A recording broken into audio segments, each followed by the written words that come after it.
علمتنا إنك أنت العليم الحكيم. الحمد لله رب العالمين والصلاة والسلام على سيد الأنبياء والمرسلين. أما بعد فأعوذ بالله من الشيطان الرجيم. بسم الله الرحمن الرحيم.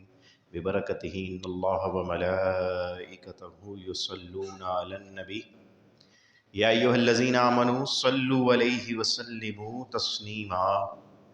اللهم صل على سيدنا ونبينا وكريمنا وطبيبنا ومولانا محمد المقدم الجود والكرم وعليه وأصحابه وبارك وسلم صلاة والسلام عليك يا سيدي يا رسول اللہ.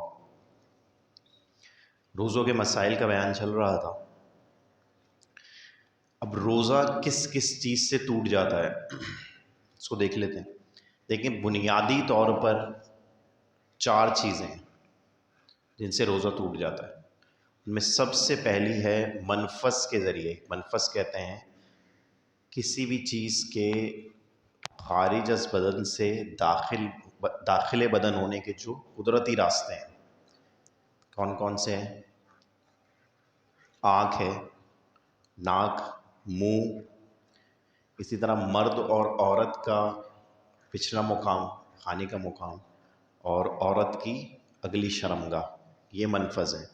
ان راستوں سے کوئی بھی چیز داخل بدن ہوگی اس سے روزہ ٹوٹ جائے گا. یہ پہلا ہے. دوبارہ سنیے, منفذ سے کوئی بھی چیز داخل بدن ہوگی تو وہ مفسد روزہ ہوگی, یعنی کہ اس سے روزہ ٹوٹ جائے گا. آنکھ سے, ناک سے, منہ سے, مرد اور عورت کی پچھلی شرمگاہ سے اور عورت کی اگلی شرمگاہ سے کوئی بھی چیز داخل بدن ہوگی تو وہ مفسد روزہ ہوگی. ہاں, ایسی کوئی چیز داخل بدن ہو جائے ان منفذ سے جس سے بچنا نہایت دشوار ہو, بچنا ممکن نہ ہو, تو پھر روزہ نہیں ٹوٹے گا. مثلا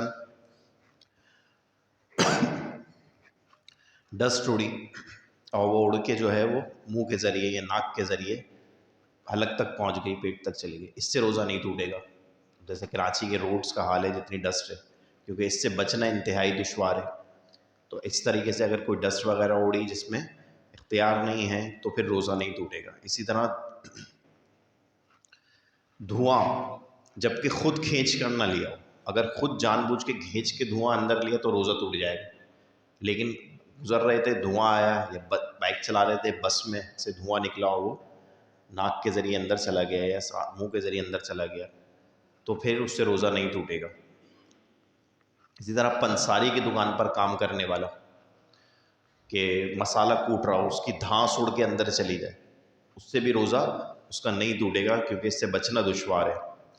اسی طرح خاتون ہیں, گھر میں کھانا بنا رہی ہیں, مرچیں وغیرہ کوٹ رہی ہیں, تو مرچیں کوٹ رہی ہیں, اس کی جو دھانس اڑی وہ داخل بدن ہو گئی منفذ سے, لیکن پھر بھی مفسد روزہ نہیں ہوگا کیونکہ بچنا انتہائی دشوار. ہاں, اگربتی کا دھواں جان بوجھ کر اگر لے لیا, اگربتی کا دھواں سونگا, وہ گیا اندر, تو روزہ ٹوٹ جائے گا. کیوں؟ کیونکہ اس سے بچنا ممکن ہے, دشوار نہیں ہے. اب کوئی اگربتی کو جان بوجھ کے سونگ رہا ہو دھواں جلا کے تو اس کا روزہ ٹوٹ جائے گا. اسی طرح روزے میں ٹوتھ پیسٹ وغیرہ کرنے کا اکثر لوگ پوچھتے ہیں. تو دیکھیے, ہماری زبان کی جو ساخت ہے نا, وہ اس طریقے سے بنی ہے کہ اس پہ جو چیز رکھی جاتی ہے وہ اندر کی طرف چلی جاتی ہے. تو ٹوتھ پیسٹ کرنے میں قوی گمان یہ ہے کہ اس کے ذرات جو ہے زبان کے ذریعے چلے جائیں گے, اندر اتر جائیں گے. تو روزے کی حالت میں ٹوتھ پیسٹ وغیرہ کرنے سے جو ہے وہ بچنا چاہیے. مسواک کیجئے, سنت کا ثواب بھی ملے گا اور منہ کی بو بھی ختم ہو جائے گی. تو ٹوتھ پیسٹ جو ہے وہ روزے سے پہلے سحری کا وقت ختم ہونے سے پہلے اس کو کر لیجئے. تو بہرحال منفذ کی بحث ہم کر رہے تھے کہ 4 بنیادی طور پہ ویسے چیزیں جن سے روزہ ٹوٹ جاتا ہے. ان میں سے ایک پہلی چیز ہے منفذ کے ذریعے کوئی چیز داخل بدن ہونا, آنکھ, منہ اور ناک کے ذریعے. اب آپ یہ بتائیے کہ بال کاٹنے سے, اب میں آپ اس اصول کو لے لیجیے, اس اصول پہ ہم مسائل دیکھتے ہیں. اب آپ جواب دیجیے, بال کاٹنے سے روزہ ٹوٹے گا؟ بال کاٹنے سے ناک, منہ, حلق, اگلی پچھلی شرمگاہ سے کوئی چیز داخل بدن ہو رہی ہے؟ نہیں ہو رہی, تو بال کاٹنے سے روزہ نہیں ٹوٹے گا. بال کٹوانے سے. ناخن کاٹنے سے روزہ ٹوٹے گا؟ نہیں ٹوٹے گا. کیوں؟ کوئی چیز داخل بدن ہو رہی ہے؟ ہرگز نہیں ہو رہی داخل بدن, تو اس سے بھی روزہ نہیں ٹوٹے گا. اسی طرح کان میں دوا ڈالنا. دیکھیے, کان میں جو دوا ڈالنا ہے نا, اگر کسی کے کان کا پردہ پھٹا ہوا ہو تو روزہ ٹوٹے گا. ورنہ کان میں دوا ڈالنے سے روزہ نہیں ٹوٹے گا. لیکن ہم کتب فقہ دیکھتے ہیں تو اس میں جو علماء متقدمین ہیں انہوں نے مسئلہ یوں لکھا ہے کہ کان میں دوا ڈالنے سے روزہ ٹوٹ جائے گا، اور اسی پر وہ فتویٰ دے کہ کان میں دوا ڈالیں گے تو روزہ ٹوٹ جائے گا.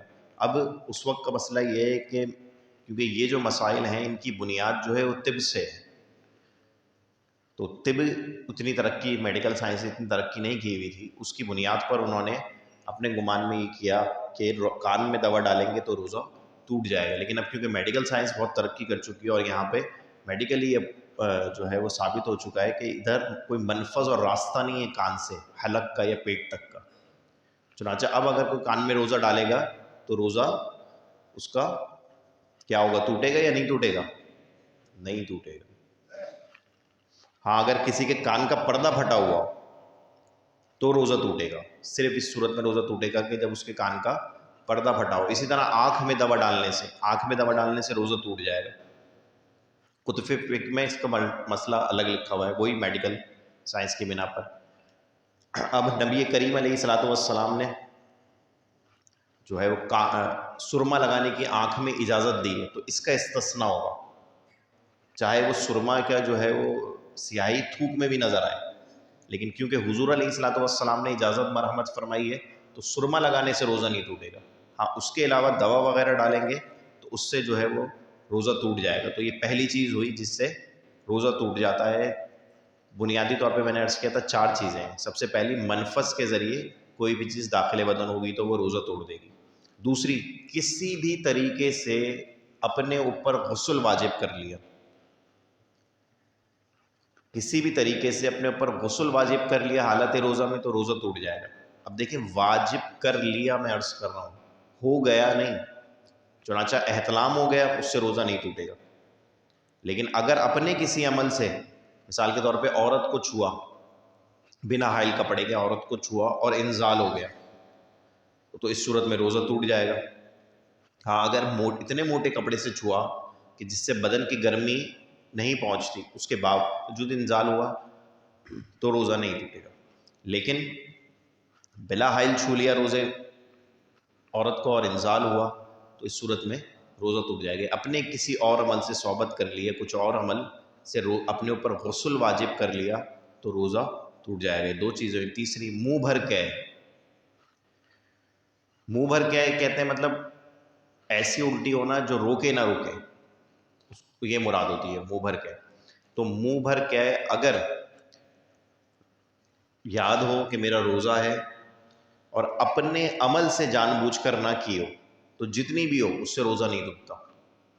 اب کسی شخص نے روزے کی حالت میں اپنے حلق میں انگلی ڈالی کر کے الٹی کری جان بوجھ کے، تو یہ اس کا اپنا عمل ہے. لیکن اپنا کوئی عمل نہیں کیا، خود بخود جی متلایا اور الٹی ہوئی، تو جتنی بھی ہو، بالٹی بھر کے بھی الٹی ہو تو بھی روزہ نہیں ٹوٹے گا.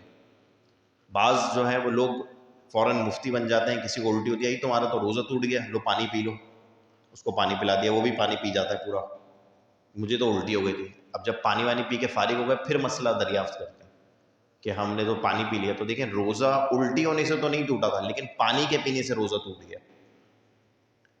تو الٹی خود بخود ہو جائے اس سے روزہ نہیں ٹوٹتا. ہاں اپنے کسی عمل سے کریں گے تو وہ مفسد روزہ ہوگا.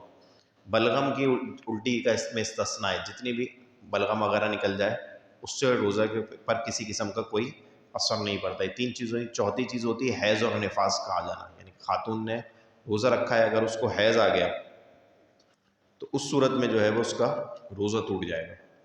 تو یہ 4 چیزیں ہیں بنیادی طور پر جن پہ روزہ ٹوٹتا ہے. دوبارہ عرض کر دیتا ہوں، منفذ کے ذریعے کوئی بھی چیز داخل بدن ہوگی روزہ توڑ دے گی. دوسرا، کسی بھی طرح خود پر غسل واجب کر لیا تو روزہ ٹوٹ جائے گا. اپنے کسی عمل سے کری، الٹی کری تو روزہ ٹوٹ جائے گا. خود بخود ہوئی، روزے پہ کوئی اثر نہیں پڑے گا. اور عورت کو حیض یا نفاس آ گیا تو اس صورت میں بھی اس کا روزہ ٹوٹ جائے گا. اللہ تبارک و تعالیٰ سے دعا ہے کہ ہم سب کو مسائل شریعت سیکھنے اور اس کو یاد رکھتے ہوئے بوقت عمل کرنے کی سعادت مرحمت فرمائے. وآخر دعوانا الحمدللہ رب العالمین. دعا فرمائے.